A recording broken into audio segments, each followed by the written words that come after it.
when my best friend turned into my rival.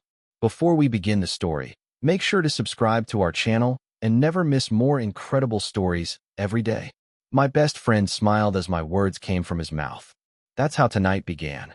My pitch, my phrasing, the careful cadence I practiced alone in our creaking apartment, spilled from Dylan on the expo stage like it had always belonged to him.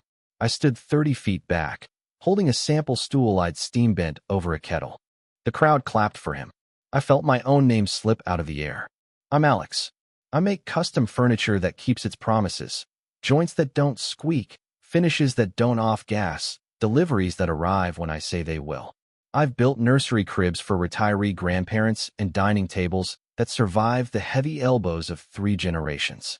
My work pays the rent for me and my sister Nora, who manages invoices with the calm of a lighthouse. We came to this expo because a City Arts grant would let me hire an apprentice and replace my dying belt sander. Dylan knew that. Dylan once helped me rip 2-inch oak planks when the truck lift failed. Somewhere between then and now, his shop has a wall of mirrors, a champagne cart, and a ring light that makes fingerprints on chrome look like diamonds. When the MC introduced him, I still believed we were competing clean. I believed we were 2 stories of the same house, framed in different wood. Then he opened with my exact hook. What if your table could outlive your mortgage? Laughter. Heads nod. One investor mouthed smart. I looked at Mr. Patel, who taught woodshop at our high school before opening his hardware store. He frowned like a man hearing a song he loved, played 1 beat too fast. Stay steady, he whispered. You brought the work. My cheeks burned. The grant committee sat in the front row with clipboards and polite smiles worn thin by 100 promises.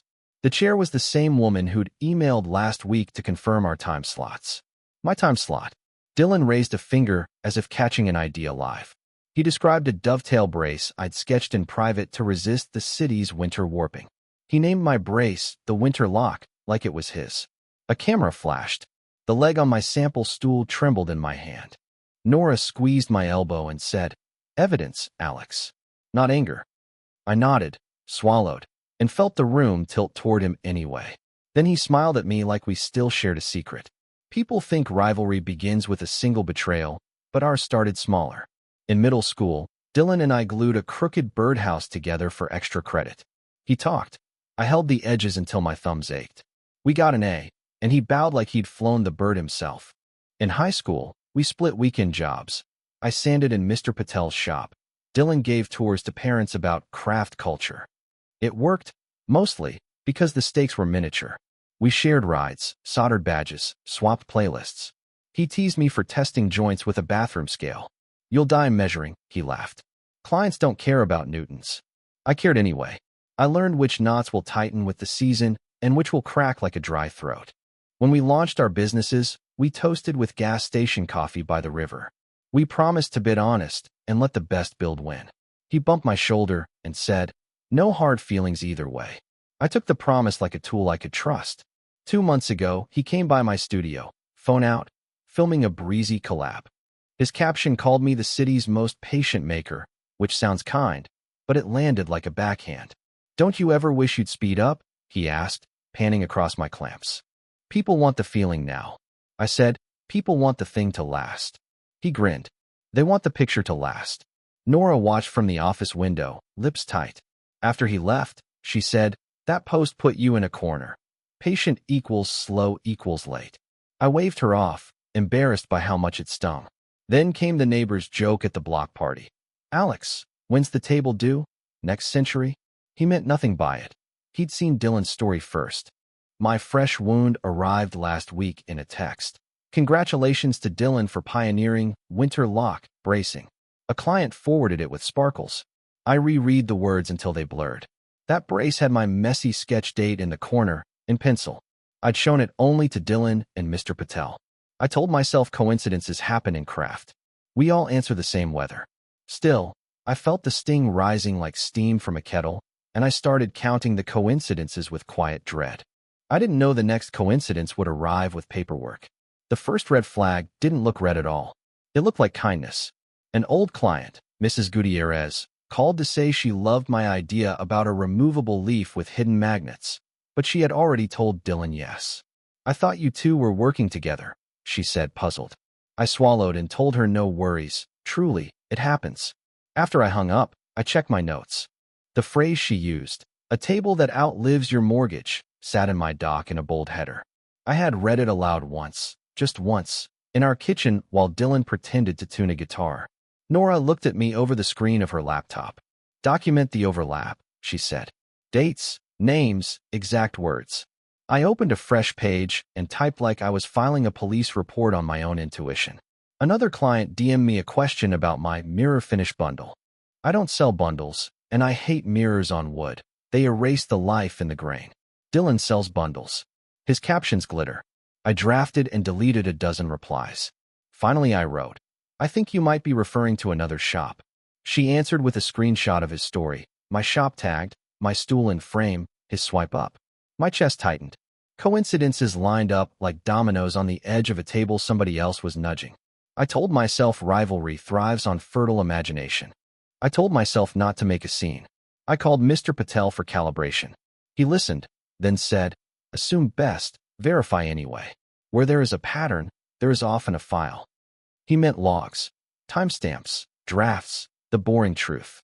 That night, I inventoried my cloud folders and labeled everything with real names. No more final_final. I set alerts for file access and shut the garage laptop that we used to share when the Wi-Fi cut out. I brushed sawdust from the keyboard and felt foolish for not doing this years ago. Then the Expo email arrived, and the subject line used my line. The same line, like a bell I could no longer unhear. I replied, asked for clarification, and got an apology I could not quote anywhere. I sat on the shop floor, back against the planer, counting breaths and promising myself I would not accuse without proof. Still, once you hear your own words from another mouth, silence feels like consent. The proof walked in wearing a courier uniform and a clipboard. The courier handed Nora a thick envelope with my name misspelled, but my studio address perfect. Inside was a sponsor packet for the expo, sent as requested, attaching a timeline I had never seen. The printout said I'd missed a soft deadline last Friday, 48 hours before Dylan's story about winter lock bracing. The packet included a glossy one-sheeter that described a feature called Mortgage Life Build, complete with a photograph of a stool I recognized right down to the hairline ripple where I'd oversteamed the leg. My stomach flipped. A sticky note read, "We assumed collaboration between shops per Dylan." I walked to the sink, ran water over my wrists, and fought the urge to throw the packet in the bin. Nora took photos and said, "Log it, then breathe." That night, Dylan premiered a price sheet undercutting me by 15% on tables and 30% on chairs. He can't deliver at those numbers without cutting corners I won't cut. Comments cheered his democratizing design. Mine stayed quiet. Mr. Patel called after closing and said, "Don't chase him downhill. Build the thing. Bring the thing." I promised I would. Then the MC emailed a friendly reminder that only original concepts were eligible for extra points in the grant scoring. I stared at the sentence until it stopped swimming. I wrote to the committee chair and asked whether my slot had changed. She replied that Dylan had requested an earlier time to avoid duplication, and she had agreed. He'd moved himself in front of me. "We assumed you two were coordinating," she added, again that word assumed, a weed through concrete. I drafted a calm reply stating we were independent shops, and that I would be presenting original work with dated sketches and joinery tests. I hit send, then leaned my forehead against the cool window and watched headlights pass like patient metronomes. Somewhere across town, Dylan filmed another tidy story in perfect lighting. I told myself I would survive the clipboards and the cameras if I kept my hands busy and my words precise. I told myself the work would speak when I could not. Then the process server knocked during lunch and asked if I was Alex. He handed me a subpoena with Dylan's name highlighted in yellow. The subpoena wasn't for me. It was a notice compelling appearance if needed in a dispute over intellectual property between Ridgeline Furnishings LLC and various unnamed parties. Unnamed parties, me without naming me. My hands went cold. The server had another envelope, addressed to Dylan's shop. "They asked me to drop both," he said, shrugging. Nora read the fine print twice, then 3 times, and finally said, "They're firing a warning shot. Don't move first. Document everything." I nodded and pretended that nodding could brace a wall. By the weekend, our circle had divided into bright, painful columns. People who loved polished videos drifted to Dylan's showroom, where every clamp was hidden and every drill battery shined. People who loved patience stayed with me, but they were quieter online. At the market, a vendor I've helped for years blinked at me and said, "You two are fighting over words? Isn't wood just wood?" I smiled and started talking about moisture content and torque and watched his eyes glaze. Later, alone, I felt the humiliation like a bruise I kept pressing. Mr. Patel brewed chai in paper cups and let me sit in his back room by the nails. "Pride is not the problem," he said gently. "Pride in the wrong thing is." He tapped the subpoena. "Let him make noise. You bring proof." I wanted to walk across town and break the ring light with my sample stool. Instead, I swept my floor until the dustpan looked like winter. I thought about fairness to longtime clients who trusted my name. I thought about new clients who had only seen Dylan's name next to my work. Nora put sticky notes on my wall. "Finish the crib. Email Gutierrez. Backup files." Her handwriting steadied me. I finished the crib. I emailed Mrs. Gutierrez. I backed up the files. Then a mutual friend posted a photo from Dylan's after-hours party, captioned, "Winners celebrate, warriors litigate," and tagged me for sport. I closed the app and stared at the bench where Dylan once learned dovetails. That was when Mr. Patel's old flip phone finally rang. Mr. Patel's flip phone never rings unless something is wrong. "Swing by," he said, voice low, like he was protecting me from the words. I found him at the end of aisle 3 with the clamps. He slid a printout from under the counter, an email forward from a vendor who owed him favors. The message thread showed Dylan confirming a joint presentation deck titled Mortgage Life Build, with my sketch embedded as if it belonged to a shared archive.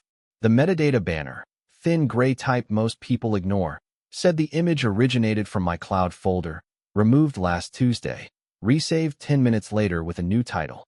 "Who has your passwords?" Mr. Patel asked. "Only me and Nora," I said. He nodded. "Then check where you stayed signed in." Back at the studio, Nora pulled the access logs I'd enabled 2 nights earlier.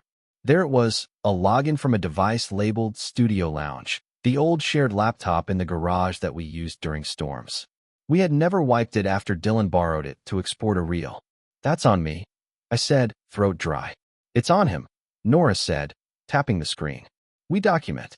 We tighten. We moved every file behind two-factor and renamed folders with plain dates. I captured screen recordings of the logs, narrating each click like a tutorial for a future me who might forget how scared I felt. Then my phone buzzed. A photo from a mutual sent by accident. Dylan in his showroom rehearsing his pitch with a mock-up board that included winter lock, my caption style, my exact phrase beneath a photo of my stool. The angle made my stomach drop. His intern's reflection appeared in the chrome, holding my sketch printout with my pencil date. Then the photo's timestamp blinked, my sketch, screenshot, on his phone. Once you admit you're being robbed in slow motion, you start hearing the metronome. I printed the vendor logs from the expo portal, badge scans, door entries, panel prep times.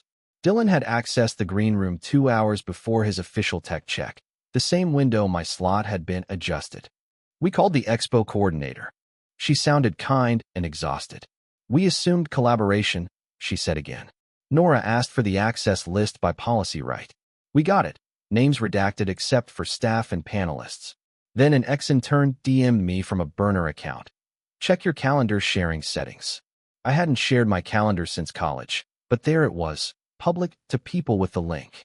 The link had a shortener. The shortener had logs. Clicks from his showroom Wi-Fi, from a council building downtown, from a restaurant where Dylan filmed his community supper. I visited the bank where a sponsor kept a box for pop-up events. The clerk recognized me from commission pickups and agreed to glance at an access ledger. Dylan's assistant had signed out a package addressed to me. Per coordination. I felt like I was holding my own pulse in both hands, trying not to squeeze. Mr. Patel met me on the curb with a copybook and a rule. Write what you can prove, not what you feel. I listed dates, file names, door logs, click counts, times overhead lights turned on in his showroom visible from the sidewalk like lighthouse flashes. That night, I received a message from a vendor I trusted. "He keeps saying you're partners and you're slow. Is that true?" I stared at the words, "you're slow," until they unraveled into the old joke that had followed me since school. Then I typed, "No partnership. Receipts coming. I press save on my growing folder named receipts_public because naming things gives courage. Someone inside the expo was feeding him my calendar in real time. The mini twist came from a place so obvious I'd ignored it. Our shared past in a school where teachers reused scissors and we reused folders. Dylan didn't need to steal my hands. He needed to steal my words, because my words carried the patience he couldn't fake. I finally mapped his method. First, he scraped anything with a link or a publicly cached preview. Second, he coached insiders, clarify schedule conflicts, avoid duplication, code for get him in first. Third, he planted rumors that I was overwhelmed. Then he undercut prices and offered rush delivery by subcontracting assembly to a warehouse across town, which I verified through a pallet shipper's Instagram story showing a stack of handcrafted, legs shrink-wrapped. I still didn't know why the sudden acceleration, ego, fear, debt, but I now understood the how. And the stakes sharpened. The city grant we'd both applied for had a clause tying the award to a named apprentice hire within 60 days. That grant wasn't champagne. It was my rent next spring and the chance to mentor a kid like we used to be. If Dylan won using my hook and my brace, my voice would be written out of my own neighborhood. I thought of Mrs. Gutierrez, of the crib I'd delivered wrapped in a blanket because the day was windy, of the little note she'd taped to it for the next baby. Nora printed the grant rules and highlighted the dispute process. Mr. Patel dusted off his old camcorder tripod. Show, don't accuse, he repeated, sharpening his pencil. We set a white sheet behind my bench and filmed the winter lock brace from raw stock to final fit, timestamps visible. I spoke like I was explaining to a grandparent who had never touched a chisel. I still didn't know why, only how thoroughly he'd practiced theft. I built a plan the way I build a table. Measure 3 times, cut once, label each mortise like it matters. Step 1. Assemble a clean chain of custody. Nora exported logs from my cloud, the shortener, and the calendar, and saved notarized PDFs. Step 2. Record a one-take walkthrough of my drafts folder showing dates and edits. Step 3. Gather witness notes, Mr. Patel's observations, the vendor clerk's comment about coordination, the ex-intern's burner message. Step 4. Mirror my evidence to drives I didn't announce anywhere. Step 5. Decide the vector, call him out online and risk mud, or take it to the grant committee with an on-record demonstration and let them ask questions under lights. I wrote 2 versions of a message to Dylan. The first was heat and thunder. The second said, present clean. Withdraw my phrases. Credit the brace. Apologize publicly. Or I bring receipts. I never hit send. Instead, I called attorney Ruiz, who had helped a friend with a licensing mess. She was calm and surgical. Don't threaten, she said. Invite accountability. Make it easy for the committee to do the right thing. Preserve every original. She taught me phrases like substantially similar expression and confusion in the marketplace, and then translated them back into plain English so my lungs would keep working. I slept 2 hours, woke to the sound of the fridge cycling, and reconsidered everything. Fight dirty and win, or fight clean and maybe lose. I pictured the apprentice I wanted to hire learning whichever lesson I chose. I pictured our younger selves building a crooked birdhouse, proud anyway. But first, I had to decide what integrity actually costs. The community event arrived like a smiling storm. Dylan rented the back garden of a cafe with brick walls and string lights. People love string lights. They make anything look forgiven. He floated through the crowd, hugging, laughing, telling the story of how our neighborhood rises together.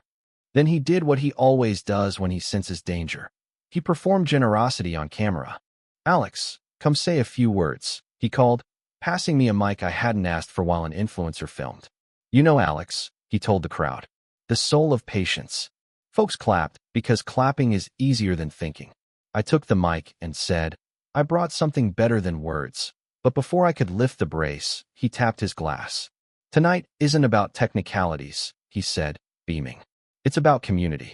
We both believe in the same future. Heads nodded. Mr.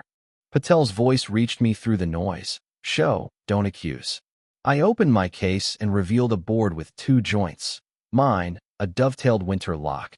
His, a face-glued cheat that would creep by February. I tapped each gently. Let the room hear the pitch. The clean ring of tight grain versus the dull thud of vanity. Dylan laughed, arm around my shoulder for the stream. Alex is the best at details, he said. We're lucky to have him. The crowd softened again. A sponsor raised a glass. Nora filmed from the side, documenting every word. My throat tightened. I almost said let it go, let it slide, let the night be pretty. Then a kid from the makerspace asked, who invented the winter lock? And the room held its breath like it wanted a fairy tale. Dylan lifted a toast and called me family before the cameras. Family is where you can hurt someone without leaving a bruise. The next morning, I sent a formal, neutral note to the grant committee, request to present provenance materials alongside demonstration. I attached a concise list of files with dates, a link to a private video of me building the brace, and a letter from Mr. Patel explaining the concept's evolution over years of cold snaps and warped rental floors. Nora prepared a photo board with side-by-side captions, my wording, Dylan's posts, my stool, his glamour shot, my file name, his deck. Ruiz drafted a short memo about source confusion and urged me to keep the tone plain. Then I called Dylan and invited him to coffee in a well-lit cafe with a large clock. He arrived camera-ready and charming. Are we doing this? He asked, smiling at my folder. We're setting it right, I said. Withdraw the phrasing and the brace claim before the panel. We can both present, clean. He exhaled like I'd asked him to give up air. It's just wood, Alex. I pointed at the clock. It's also time. He stared, then said, you will regret making me your enemy. The sentence landed like a script he'd practiced into a mirror. I paid, stood, and walked away without a scene because scenes are for people without receipts. On the sidewalk, Mr. Patel texted, panel confirmed. He would sit in the back row. Nora would take notes and timestamp reactions. I double-checked my toolbox. Brace, clamps, mallet, spare board in case a knot surprised me. I scheduled the panel and wondered who would flinch first, publicly. The committee room smelled like carpet cleaner and coffee. A projector hummed. I set my wood on the table and spoke as if I were in Mrs. Gutierrez's kitchen, not under fluorescent scrutiny. I showed the first sketch with a pencil date, then the file history with timestamps, then the calendar logs and the shortener analytics. I demonstrated the winter lock, tapping until the room could hear the difference. Nora advanced slides on my knot. Mr. Patel's eyes never left my hands. Then Dylan presented. His deck was perfect, gleaming photos, clients in sweaters, a hashtag about legacy. When the chair asked about his mortgage life build phrasing and winter lock, he laughed lightly. We're all inspired by the same weather, he said. Alex and I collaborate in spirit. Ruiz, seated behind me, slid a single page forward, a still from his intern's rehearsal, my sketch visible with a reflection, circled. The chair raised an eyebrow. Dylan's jaw shifted. Coincidences happen, he said, thinner now. We are a community. I asked permission to show one more thing. A screen recording of my cloud access log with his showroom's IP, the timestamp matching his rehearsal post. Silence expanded. The projector fans sounded like wind through reeds. The chair cleared her throat and asked Dylan to explain the IP. He smiled, but the smile didn't travel to his eyes. My team researches best practices, he said. We curate. The word landed like a confession that didn't know it was one. He turned to me, voice velvet. Why would you try to shame me publicly? He smiled at me like a brother and mouthed, your move, coward. Fallout is not fireworks. It's paperwork and stairs. The committee recessed for 15 minutes that stretched like an hour. When they returned, the chair read a statement. Both parties could present. Provenance would factor. Phrasing points would be awarded to original language with proof. Deceptive practices would affect standing. I felt my knees again. The panel asked Dylan whether any subcontractors assembled his work. He dodged, then admitted logistical partners. A sponsor on the back row frowned and texted through the rest of his slide. By evening, thin summaries leaked online. Local makers clash over credit. Mr. Patel's son sent me a screenshot of a forum thread already choosing sides like teams. Ruiz warned me not to read comments. I didn't. I sanded the edge of a shelf until my fingers remembered joy. The city released an updated scoreboard 2 days later. Preliminary points reweighted, originality prominent, delivery verification pending. Dylan posted a watery statement about shared ideas and community success. His showroom lights stayed on late, but the line outside shrank. Clients called, cautious but kind. "We saw the clip," one said. "We thought your explanation was clear." Another asked, "Can you still meet the timeline?" I answered yes because I had built a schedule that didn't depend on applause. Nora slept in snatches, phone buzzing with logs and confirmations. Mr. Patel kept setting paper cups of chai in the same spot on my bench like he was building a fence around my focus. The city re-ranked scores, and his sponsors went suddenly, suspiciously quiet. After the noise, we built boundaries. I wrote a plain collaboration policy and stuck it to the wall. Every idea in writing, attributions explicit, timelines mutual, no shared passwords, no quick favors on borrowed devices. I added a small clause at the bottom. Trust is earned in dated drafts. Nora set up a separate work email for quotes and required confirmation for any schedule change. We updated our site with a process page showing how a piece moves from sketch to delivery, not to explain to Dylan, but to teach future clients how to respect the work. I started therapy on Tuesdays, because rivalry doesn't leave your chest just because the internet got bored. We talked about what I felt when I heard my words leave his mouth. Disappearing, yes, but also that old shame of being slow. I practiced saying, "I am careful," without apology. Mr. Patel dropped off a new carpenter's pencil and said, "Write the next thing." So I did. A low shelf that breathes, a chair back that gives, joinery named for my grandmother's habit of saving thread. I sent Dylan a final, formal note. Cease using my phrasing. Retract claims around the brace. Confirm subcontracting disclosures. Ruiz seat the committee. He didn't respond. I didn't chase. Instead, I hired Maya, a patient apprentice who tests joints like a scientist. We hung a small bell by the door and ring it when a piece passes the wobble test. The sound feels like morning. I wrote boundaries on paper and waited to see who knocked. People will tell you rivalry makes you sharper. Sometimes it just makes you tired. But tired isn't the same as done. The grant came through, conditional, measured, real. I used the funds to replace the belt sander and to buy safety gear Maya didn't think we could afford. We celebrated with takeout on a workbench, feet swinging like kids at the river. Mr. Patel taped my provenance chart to the shop wall as a reminder that dignity also has receipts. I ran my hand over a finished table and pictured it 50 years from now, scarred by family dinners, holding a birthday cake steady. That image is my fuel. If you're watching this, maybe you're where I stood, hearing your words from someone else's mouth, wondering if fighting clean is naive. Here's what I learned. Name things. Date everything. Keep kind people close. Let your work speak in verbs, not hashtags. When you must show, don't accuse. And remember that secrets worsen when they're beautiful on camera. As for Dylan, we live in the same city and we will nod on sidewalks. I won't waste my lungs on speeches he won't hear. Practical takeaway. Write your process once, simply, like a recipe a grandparent could follow, and stick to it when the room tries to turn you into television.